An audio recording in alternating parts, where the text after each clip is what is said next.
वीरशैव धर्म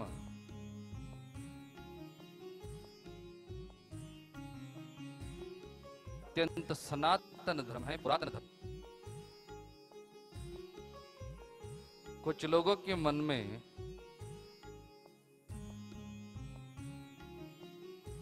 आजकल जो इस धर्म के ऊपर अपप्रचार हो रहा है, उसी के वजह से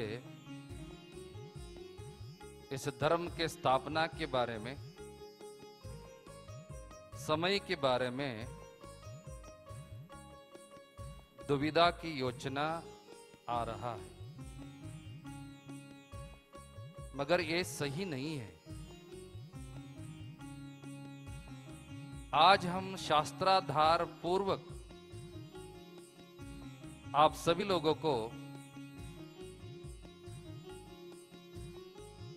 विश्वश्रेष्ठ सर्वमान्य वीरशैव धर्म के बारे में और थोड़ा इतिहास के बारे में जानकारी देना अवश्य है, ऐसे मान करके आपको संबोधित कर रहे।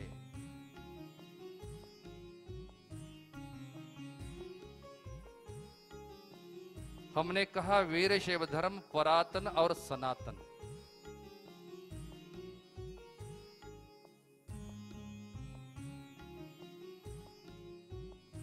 आप सभी लोग अपनी अध्ययन करते वक्त इतिहास पढ़ा होगा। इतिहास भी आपकी एक सब्जेक्ट हुआ करता है। इतिहास में सिविलाइजेशन मतलब नागरिकता के बारे में एक पठ्य भी है। उनमें से ग्रीक नागरिकता आता है, मेसोपोटामिया नागरिकता आता है, सिंधु नागरिकता आता है, साथ ही साथ हड़प्पा मोहनजोदारो नागरिकता भी आता है। थोड़ा ध्यान से ग्रहण कीजिए ये विषय को।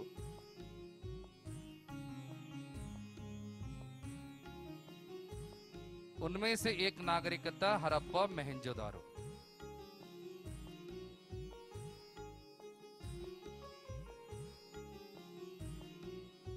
हड़प्पा मोहनजोदारो नागरिकता के बारे में सर जॉन मार्शल ऐसे एक व्यक्ति, ब्रिटिश उत्खनन शास्त्रज्ञ बोलते हैं उसको, आर्कियोलॉजिस्ट। उन्होंने हड़प्पा मोहनजोदारो का भरपूर खुदाई किया, उत्खनन किया। उस स्थल में जो भी वस्तु चीजें प्राप्त हुआ उसका अध्ययन किया, संशोधन किया। एक बड़ा ग्रंथ उस नागरिकता के बारे में उन्होंने लिखा है, सर जॉन मार्शल।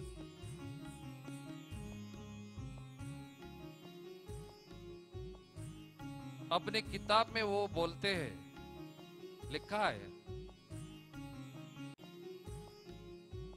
अभी तो बेलंकीकर महाराज लिंग धारण करने के बारे में आप सभी लोगों को सूचना भी दिया, और साथ ही साथ जो लोग लिंग धारण करने के जो उत्सुकता है उन लोगों को मुफ्त में लिंग धारण करेंगे ऐसे घोषणा भी किया है।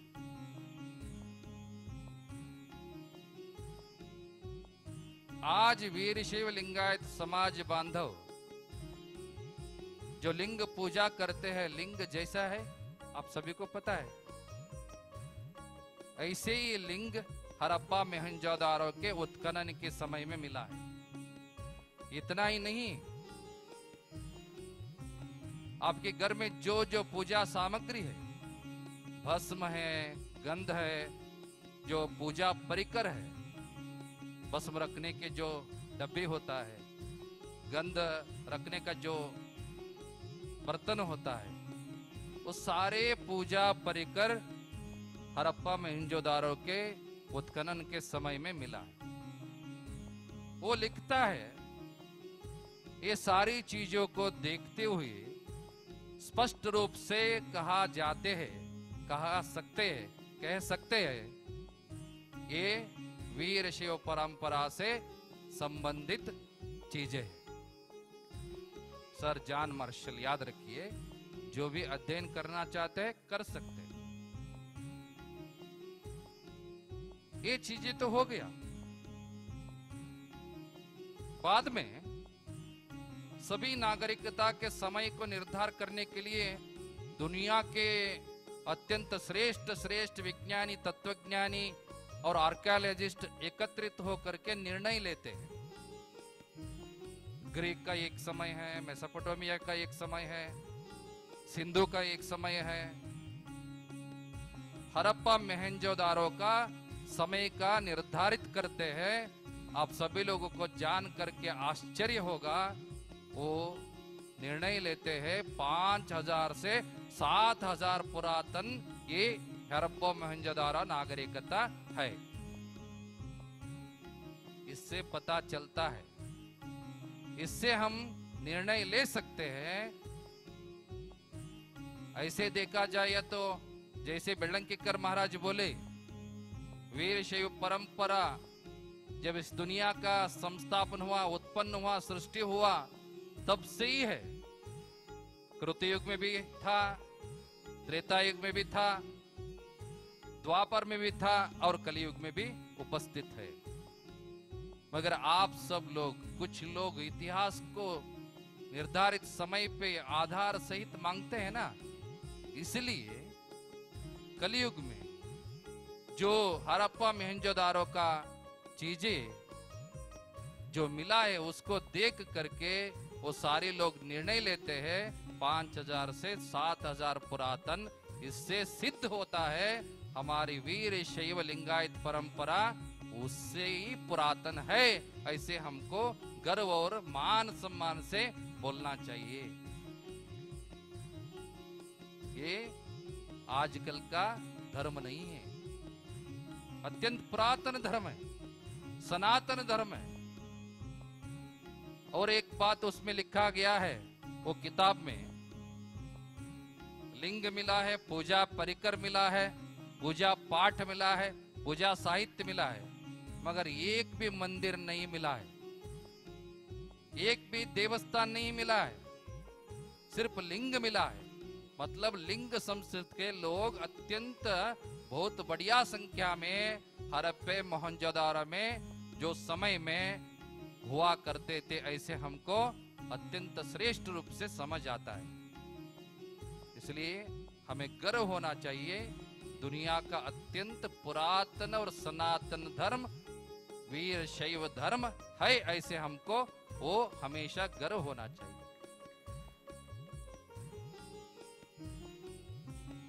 कुछ लोग कहते हैं वीर शैव परंपरा, लिंगायत परंपरा पुराणों से संबंधित है, वेदों से संबंधित है, उपनिषद से संबंधित है, आगमों से संबंधित है। ये पुराण पुण्य कथा हम नहीं मानते, ऐसे बोलने वाले भी लोग हैं। हमारे ये लोग टीका करते, निंदा करते, खंडन करते। और एक विचार अत्यंत स्पष्ट रूप से जो भी हम आशीर्वचन देते हैं आधार सहित देते। रेणुक विजय ऐसे एक ग्रंथ है, ग्रंथ का नाम क्या है? जगत गुरु रेणुक विजय। उस ग्रंथ में एक उल्लेख आता है, एक प्रसंग आता है। रावण का जो भाई था विभीषण, रावण के पश्चात लंका के राजा था, उनका प्रार्थना, उनका विनंती की वजह जगतगुरु रेणुकाचार्य ने लंका को जा करके आकाश मार्ग से गगनयान करके लंका को जा करके 3 करोड़ लिंग स्थापन करके आया, ऐसे एक प्रसंग आता है। अभी अभी तो मातृगण महाशिवभक्त रावण विरचित शिवतांडव स्तोत्र पठन किया। रावण का एक बहुत बड़ा संकल्प था। क्या संकल्प था? 9 करोड़ लिंग स्थापन करने का संकल्प था। अपने जीवित समय में 6 करोड़ लिंग स्थापन किया उन्होंने, बाकी बचा 3 करोड़।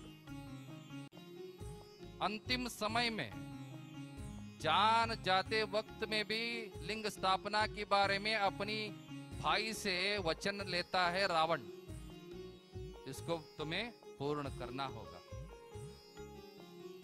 विभीषण ने हर जगह ढूंढता है, कार्य के लिए एक गुरु चाहिए ना। हर जगह ढूंढने के बाद जगत गुरु रेणुकाचार्य ने मलयाचल में उपस्थित होकर के उनको दर्शन देता है। बाद में उनका प्रार्थना स्वीकार करके गगनयान करके आकाश मार्ग से लंका जा करके 3 करोड़ लिंग स्थापन करके आया, ऐसे जगत गुरु रेणुका विजय ग्रंथ में उल्लेख है। ये ग्रंथ का विषय देख करके कुछ लोग बोलते हैं ये पुराण है, कथा है, इसको कैसे यकीन कर सकते हैं?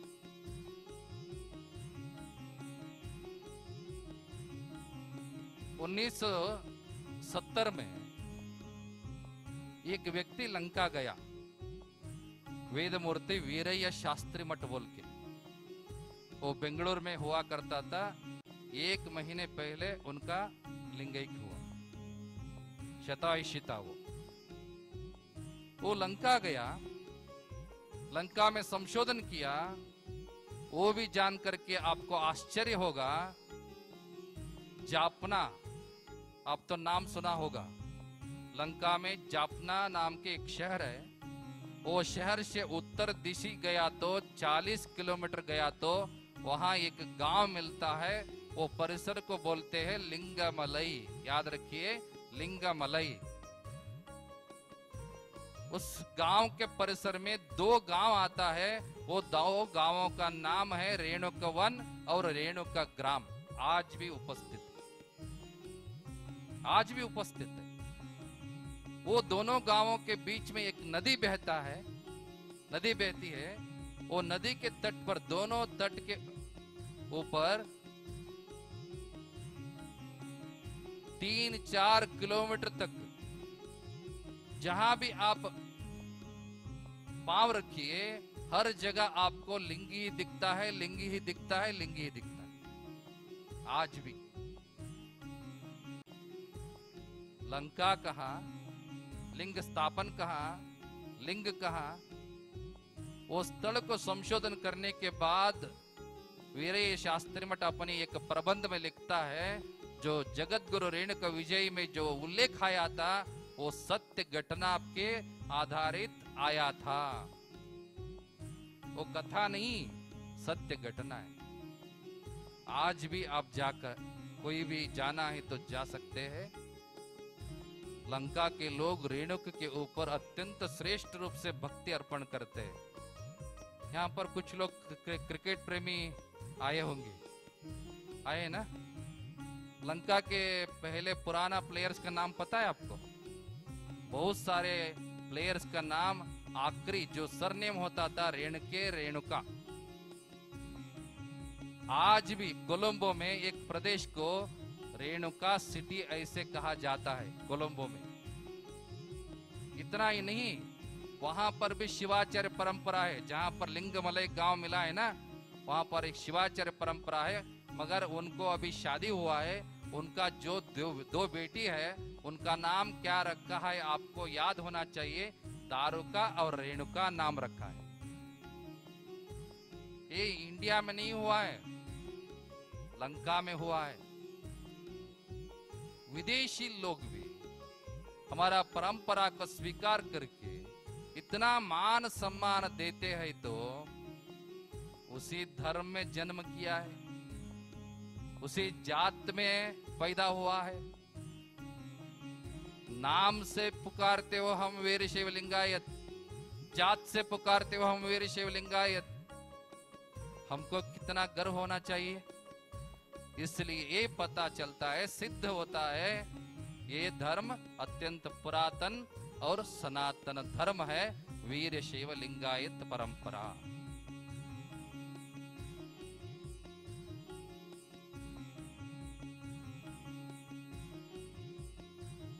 आप सभी लोगों को इस धर्म के कुछ लक्षण याद होना चाहिए। कल तो एक लक्षण के बारे में आप सभी लोगों को आशीर्वचन प्रदान किया है, प्रसव पूर्व संस्कार क्यों करना चाहिए, उसका महत्व क्या है, श्रेष्ठता क्या है, कुछ तो विषय आपको ग्रहण हुआ है ऐसे हमें यकीनन है।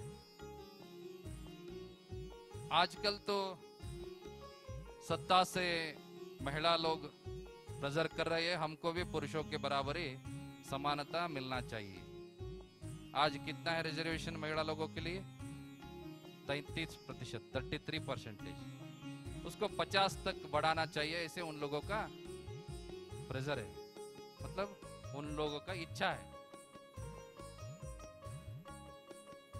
जब इस धर्म का स्थापन हुआ, शिवजी का आशीर्वाद से पंचगणाधीश्वर भूलोक में आकर के इस धर्म का स्थापन किया,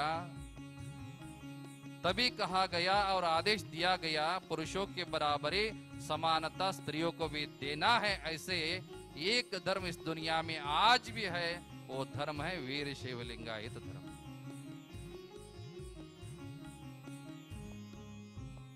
इस धर्म को और एक नाम रखा गया है, शक्ति विशिष्टाद्वैत सिद्धांत। अम्मा, इस धर्म को कहते हैं शक्ति विशिष्टाद्वैत सिद्धांत। कुछ लोग बोलते हैं शिव सिद्धांत।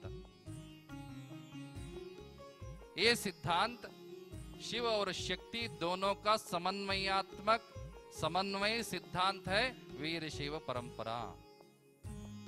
शिवेन विना शक्ति, शक्तिश्च विना शिव न। मतलब इससे पता चलता है शिव जी को छोड़ के शक्ति नहीं, शक्ति को छोड़ के शिव नहीं। इसलिए पुरुषों के बराबरी स्त्रियों को भी बराबर समानता दिया हुआ धर्म वीर शैव परंपरा। आजकल तो टीवी चलाते ही शुक्रवार घोषणा होता रहता है, भगवान इधर ही आ जाओ।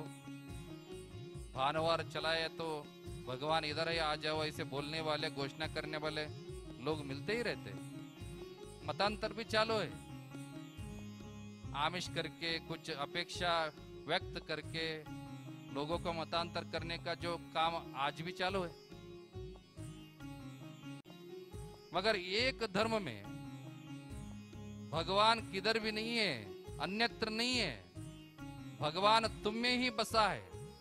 शिव जी का अंश लेकर के ही जीव इस दुनिया में तुम्हारा जन्म हुआ है। ऐसे काम करो, ऐसे संस्कार पालन करो, ऐसे धर्म का पालन करो जिससे जहां से आया था, शिवजी से आया था, फिर शिवजी के पास ही जाना चाहिए। ऐसे जो प्रतिपादन करने वाले धर्म है वीर शैव धर्म। हर एक प्रत्येक जीव में शिवजी का अंश देखते हैं, भगवान का अंश देखते हैं। इसलिए गुरु के द्वारा संस्कार प्रदान करके, शिव दीक्षा दे करके, लिंग प्रदान करके, उस लिंग को सदैव अपने हृदय मध्य में धारण करके हर एक प्रत्येक वीर शैव चलता हुआ मंदिर बनना चाहिए, वॉकिंग टेम्पल बनना चाहिए। ऐसे एक अत्यंत श्रेष्ठ सरल भगवान को अंग के अत्यंत नजदीक वास देने का जो धर्म है वो वीर शैव परंपरा है, वीर शैव परंपरा। इसलिए शास्त्रों में कहा जाता है, मांस पिंड को मंत्र पिंड, अंग को लिंग, नर को हर, जीव को शिव, मानव को महादेव, जल को तीर्थ, पत्थर को भगवान बनाने का जो शक्ति है वो वीर शैव धर्म में है, वीर शैव धर्म।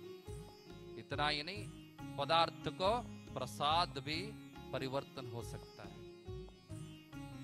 ऐसे भगवान का अंश को ही जन्म के साथ ही लेकर के लयम गच्छति यत्रैव जगदे तच्चराचरम पुनः पुनः समुत्पत्तिम तल्लिंगम ब्रह्म शाश्वतम। जहां से आए थे वहीं हमें जाना है।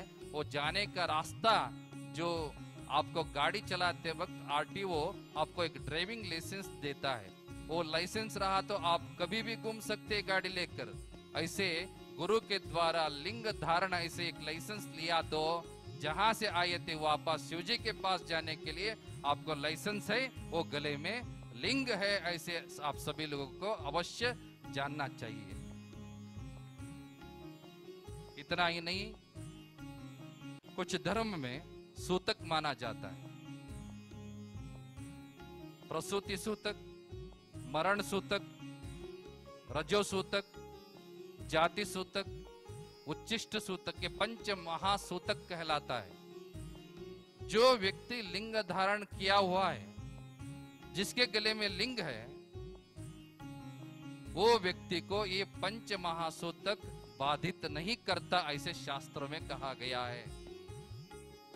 चाहे वो शिव पूजा हो, चाहे घर की काम हो, कुछ भी हो, वीर शिव हो करके लिंग धारण किया तो वो पंच महासूतक को पालन नहीं करना चाहिए, ऐसे शास्त्रों में स्पष्ट रूप से कहा गया है। लिंगार्चन रतायाश्च ऋतौ नार्यान सूतकम तथा प्रसूतिकायाश्च सूतकम नैव विद्यते, ऐसे सिद्धांत शिखामणि ग्रंथ में कहा गया है। इतना ही नहीं, अपना शिव सिद्धांत शक्ति विश्वास सिद्धांत ऐसे है, सर्वमान्य है। पहले ही हमने आशीर्वचन में बोले विश्वमान्य विश्व धर्म कहने का जो श्रेय है वो वीर शिव लिंगायत परंपरा को मिलना चाहिए, क्योंकि शिवयोगी शिवाचार्य सिद्धांत शिखामणि ग्रंथ रचन करते वक्त एक बात कहते हैं, सांख्यम योग पांचरात्र वेदा पाशुपतम तथा एतानि मान भूतानि नोहंतव्यानि युक्तिभिः। भारत देश में तो बहुत सारे मत और धर्म देखते हैं, द्वैत मत भी है, अद्वैत मत भी है। द्वैत आप सभी लोगों को पता है मध्वाचार्य से स्थापित हुआ, अद्वैत शंकराचार्य से स्थापित हुआ, और एक मत है विशिष्टाद्वैत और रामानुजाचार्य से स्थापित हुआ। जैन है, बौद्ध है, सिख है, ईसाई है, इस्लाम है। सभी धर्मों में ये कहते हैं हमारे धर्म श्रेष्ठ। ऐसे कह करके दूसरा धर्म को टीका, निंदा, खंडन करने का अनेक विषय हम उनके मत पर, उनके धर्म में हम देख सकते हैं। मगर वीर शिव लिंगायत परंपरा ऐसा है, जो भी सांख्य शास्त्र हो, पतंजलि का योग शास्त्र हो, पाशुपत शास्त्र हो, वेद हो, उपनिषद हो, भगवत गीता हो, कोई भी हो, कोई शास्त्रों को खंडन नहीं करता, बल्कि उनका जो अच्छा विचार को अपनी धर्म में स्वीकार करके उसको भी पालन करो, ऐसे संदेश दिए हुआ एक ही धर्म है, वो वीर शिव लिंगायत परंपरा है। इसलिए वीर शिव लिंगायत परंपरा को सर्वमान्य, सर्वे जनाः सुखिनो भवन्तु ऐसे बोलने वाले एक ही धर्म ऐसे माना जाता है।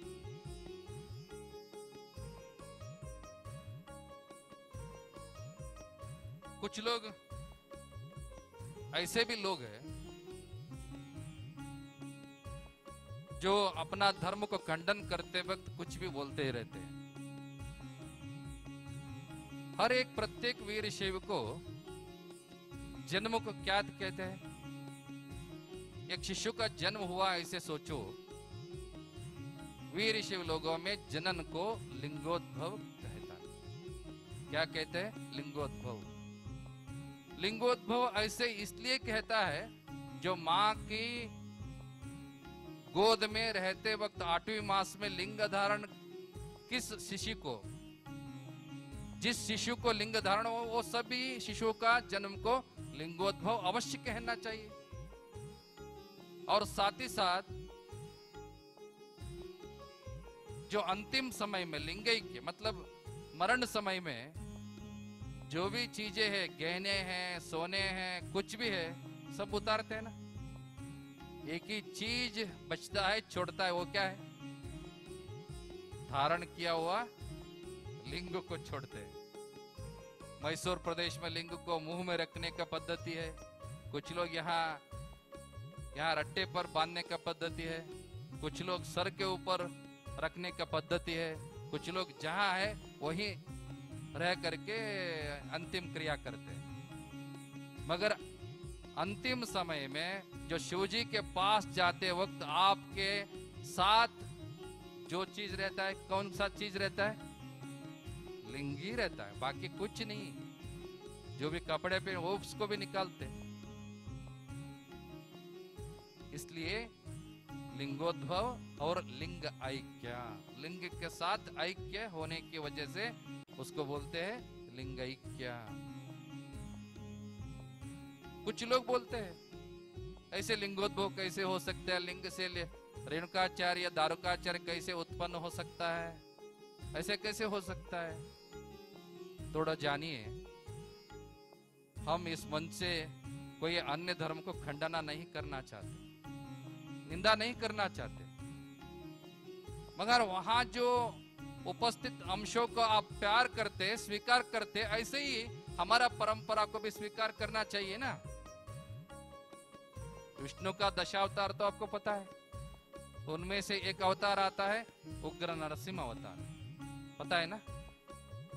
नरसिंह अवतार कैसे होता है? मां लोगों को तो बहुत याद रहा होगा। भक्त प्रहलाद तो आपको पता है, उसका बाप हिरण्यकशिपु राजा हुआ करता था। हिरण्यकशिपु नास्तिक था, वो कुछ भी बोलो तो मैं ही देव बोलता था। मगर उनका जो बेटा था प्रहलाद, उनका कण कण में बसा था हरि हरि हरि विष्णु। वो हमेशा हरि नाम करता था। वो सुन करके अपना जो बच्चे का वो गुणगान सुन करके, हरि गुणगान सुन करके पिता को बहुत गुस्सा आता था। एक दिन ऐसा हुआ, बाप बेटे के बीच में बहुत चर्चा हुआ। हिरण्यकशिपु पूछा प्रहलाद को, कहां तेरा हरि? तेरा हरि कहां है? प्रहलाद बोलता है हर जगह स्थित है, मुझ में भी है और तुझ में भी है, हर जगह में है। भगवान तो हर जगह में है ना, अणुरेणु तृणकाष्ठ में बसा है। ऐसे बोलने पर हिरण्यकशिपु प्रश्न करता है, कहां कहां पर हरि? इस कंब में है क्या? ऐसे अपना जो निवास है वो बड़ा कंब रहता है, उसको पूछता है इस कंब में है क्या? हाँ है। ठीक है, देखेंगे। ऐसे बोल करके अपना गदा लेकर के, बड़ा गदा लेकर के हिरण्यकशिपु क्या करता है, वो कंब को तोड़ने का प्रयत्न करता है। अत्यंत भारी रूप से मारा गया तो वो कंब दो टुकड़ा हो करके ओपन होता है। तब वो कंब के बीच में से उग्र नरसिंह निकाल करके आ करके हिरण्यकशिपु का वध होता है। ये तो आपने सुना होगा, ये अवतार है। थोड़ा सोचिए, उसका निवास का एक कंब स्तंभ से नरसिम्हा जी का अवतार हो सकता है, तो शिवलिंग से भगवान की जो सद्योजात वामदेव अघोर तत्पुरुष ईशान मुखों से रेणुका, दारुका, घंटाकर्ण, धेनुकर्ण, विश्वकर्ण ऐसे लिंगोद्भव होकर के आचार्य क्यों नहीं आ सकते? वो प्यार करते हैं, वो स्वीकार करते हैं, वो मानते हैं, तो इसको भी मानिए ना। खंडना करना है तो सबको करो, स्वीकार करना है तो सबको स्वीकार करना है। इसलिए ऐसे खंडना न करते हुए, ये पुरातन सनातन परंपरा है, उसको प्रेम करना है, पालन करना है। अवश्य उसको आगे चल करके हमारा पीढ़ियों को उपदेश करके ऐसे संस्कार को बरकरार रखना चाहिए। ऐसे पुरातन सनातन धर्म के जो धर्मीय लोग, ऐसे गर्व से हमको कहने का जो अधिकार तब प्राप्त होता है जो कपाल पर भस्म होना अवश्य है, गले में लिंग और रुद्राक्ष होना आवश्यक है, साथ ही साथ गुरुलिंग जंगम का आराधना आदर करना आवश्यक है। साथ ही साथ अष्टावरण को अंग मान करके, षट स्थल को आत्म मान करके, पंचाचारों को पालन जो व्यक्ति करता है वो सच्ची निजी वीर शैव कहलाता है। ऐसे आप सभी लोगों को ग्रहण होना चाहिए। आज का आशीर्वचन अत्यंत पुरातन सनातन धर्म वीर शैव धर्म है। ऐसे आप सभी लोगों को संबोधित करते हुए